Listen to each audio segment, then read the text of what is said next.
नमस्कार, मैं doctor Sharad Gupta, consultant orthopaedics and joint replacement surgeon, Manav hospital Kavi Nagar Ghaziabad से। आज हम बात करेंगे टोटल हिप रिप्लेसमेंट क्या होता है और उसे क्यों कराने की आवश्यकता पड़ती है। हम सब जानते हैं कि हमारा हिप जो है एक बॉल एंड सॉकेट जॉइंट होता है, जिसके अंदर ऐसे एक बॉल होती है और ऐसे कप टाइप के अंदर वो आर्टिकुलेट करके मतलब मैच करके ये अपना नॉर्मल मूवमेंट होता है। तो इस बॉल एंड कप की आर्टिकुलेचर के अंदर अगर इसकी मीटिंग के अंदर कोई प्रॉब्लम आए, जैसे कि ये बॉल खराब हो जाए या फ्रैक्चर हो जाए, ये यहाँ पे सतह घिस जाए, तो उन कंडीशंस में हमें हिप रिप्लेसमेंट कराने की आवश्यकता पड़ती है।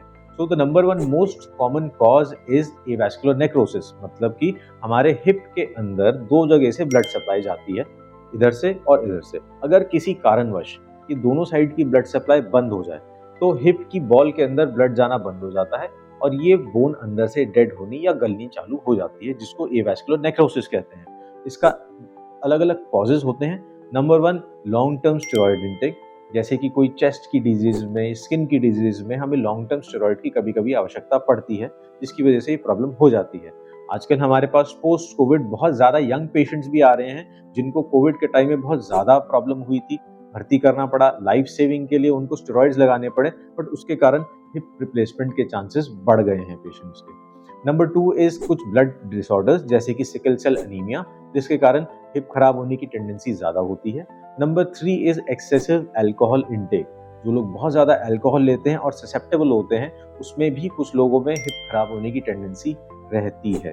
नंबर फोर इज फ्रैक्चर्स या फिर इन्फ्लेमेटरी आर्थराइटिस। अगर फ्रैक्चर हुआ है, बॉल खराब हो गई है, सतह घिस गई है, उसमें हिप रिप्लेसमेंट की जरूरत पड़ती है। एंड इन्फ्लेमेटरी आर्थराइटिस जैसे ल्यूपस, रूमेटॉइड आर्थराइटिस, जिसको हम आम भाषा में गठिया कहते हैं, ऐसे लोगों को भी बाकी सारे जोड़ों के साथ साथ हिप्स भी खराब होते हैं, जिसके अंदर हिप रिप्लेसमेंट की रिक्वायरमेंट पड़ती है। तो नॉर्मल हिप के बाद कुछ टाइम बाद जब ये हिप खराब होता है, तो इसमें ऐसे पिट्स पड़ने चालू हो जाते हैं, जो कि कार्टिलेज की सरफेस खराब होनी स्टार्ट हो जाती है। उसके कारण आगे चलते चलते हिप जब टोटली डैमेज हो जाता है, तो ये दोनों सरफेस इतने रफ हो जाते हैं कि आपको नॉर्मल एक्टिविटीज और चलने फिरने में नॉर्मली भी पेन होएगा। अब इसको कैसे डायग्नोज करें? Early stages of hip arthritis में हिप में माइल्ड हैवीनेस की फीलिंग आएगी, जिसको मोस्टली लोग कभी कभी इग्नोर कर देते हैं। इसीलिए early stages of arthritis mostly पकड़ में नहीं आता है।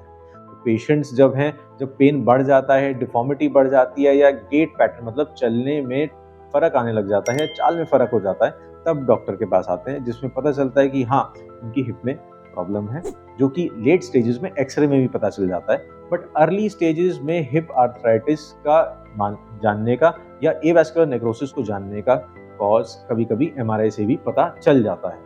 बट हाँ, अगर आपकी hip advance stage of arthritis में हो गई है, जैसे स्टेज 3 या स्टेज 4 आर्थराइटिस में, तो उसमें कंजर्वेटिव मैनेजमेंट की चीज़ें जैसे कि दवाई, गोली, सिकाई, फिजियोथेरेपी एंड कुछ मेडिकेशंस काम नहीं करती हैं। एंड स्टेज 3 एंड 4 आर्थराइटिस में हमें हिप रिप्लेसमेंट ही बताना पड़ता है। तो ऐसी स्थिति में जब भी आपको हिप में कोई प्रॉब्लम आए, तो अपने डॉक्टर से कंसल्ट करें, जिससे कि आप अर्ली उसका डायग्नोसिस कर पाएँ एंड उस प्रॉब्लम को रूट कॉज पे ही रोक पाएँ। Thank you.